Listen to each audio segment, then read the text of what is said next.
Welcome to The Explainer. Today, we're digging into one of the biggest economic puzzles out there right now. Why on earth did the Federal Reserve suddenly slam the brakes on its war against inflation? For years, the playbook seemed pretty straightforward. Print a whole bunch of money to get the economy going, and then pull that money back to fight the inflation that comes next. But right now, just when the fight was getting really serious, the Fed has pretty much stopped. So the big question is, why now? And to give you a sense of the scale here, we're talking about the Fed pulling a staggering $2.3 trillion out of the financial system since the middle of 2022. This whole process, which they call quantitative tightening, is supposed to be their main weapon against inflation. The idea is to make money more scarce, more expensive, and cool the whole economy down. And yet, they're signaling they're done. So what's the official line? Well, Fed Chair Jerome Powell gave us this very vague phrase, emerging stress in the financial system. Now, that sounds like a bit of a dodge, but it's actually incredibly important. To really understand why the Fed is so worried, we have to figure out what this stress actually is and, who's really feeling the heat. Okay, so to really get to the bottom of this, you have to understand something crucial. The American economy looks completely different depending on how wealthy you are. The risks, the rewards, they are not shared equally, and that is the absolute key to unlocking the Fed's decision. So, check this out. If you look at the portfolio of the wealthiest 1%, it's pretty wild.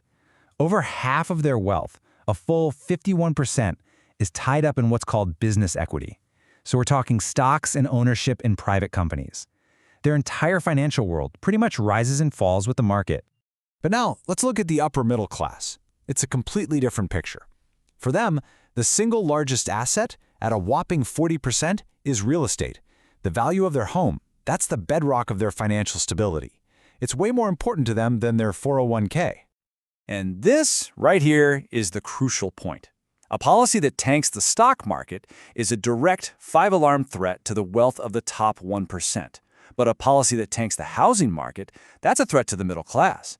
We're talking about two very different vulnerabilities, and they create two very different kinds of potential crises.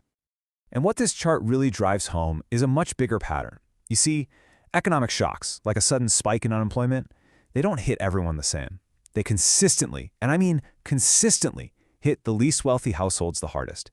And over time, that just dramatically makes the wealth gap worse and worse. Okay, so this all leads us to one of the most powerful and honestly controversial ideas in all of modern finance. This notion that the Fed has an unofficial job as the stock market's bodyguard. It's got a name, the Fed put. For decades, there's been this kind of unspoken agreement among Wall Street investors. If the stock market falls too far, too fast, don't worry, the Fed will step in. They'll cut rates, they'll print money, they'll do whatever it takes to stop the bleeding. It's a safety net for sure, but it's a net that mostly catches people who own a lot of assets. And look, this isn't just some fringe theory. This is coming straight from the horse's mouth. Richard Fisher, the former president of the Dallas Fed, once said it just bluntly. He said the goal was to engineer a market rally to create something called a wealth effect. So the thinking goes a little something like this. The wealthiest people own most of the stocks, and they also account for a huge chunk of all consumer spending. So the theory is, if you keep their stock portfolios fat and happy, you keep the whole economy humming. When they feel rich, they spend more, and that spending is supposed to trickle down and benefit everyone.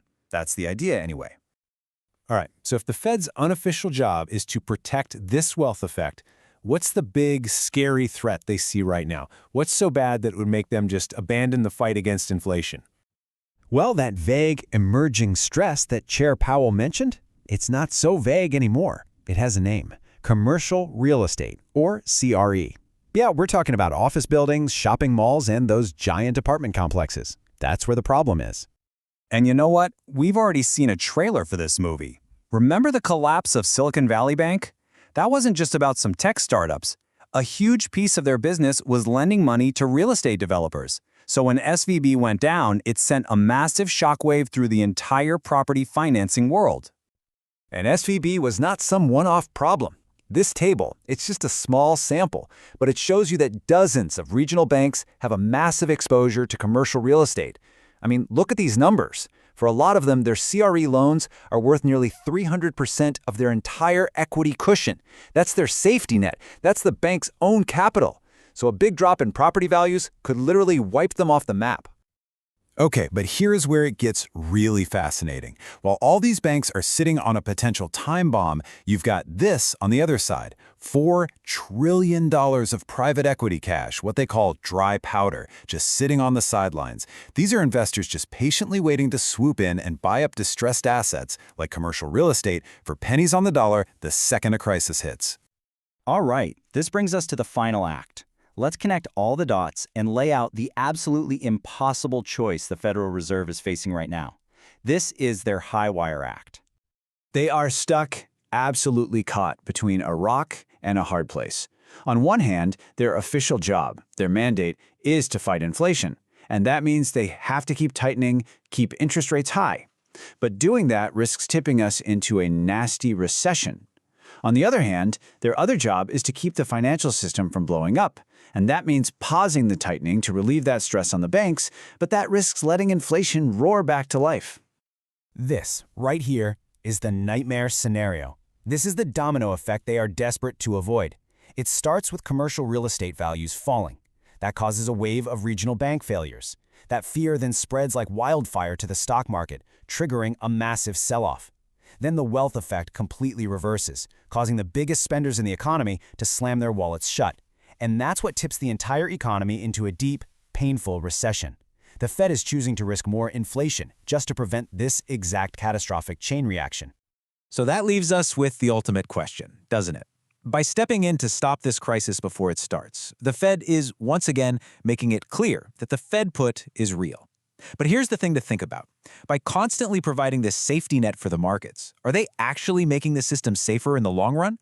Or are they just encouraging everyone to take on even bigger, even more dangerous risks down the road, all because they know, deep down, that a bailout is always waiting?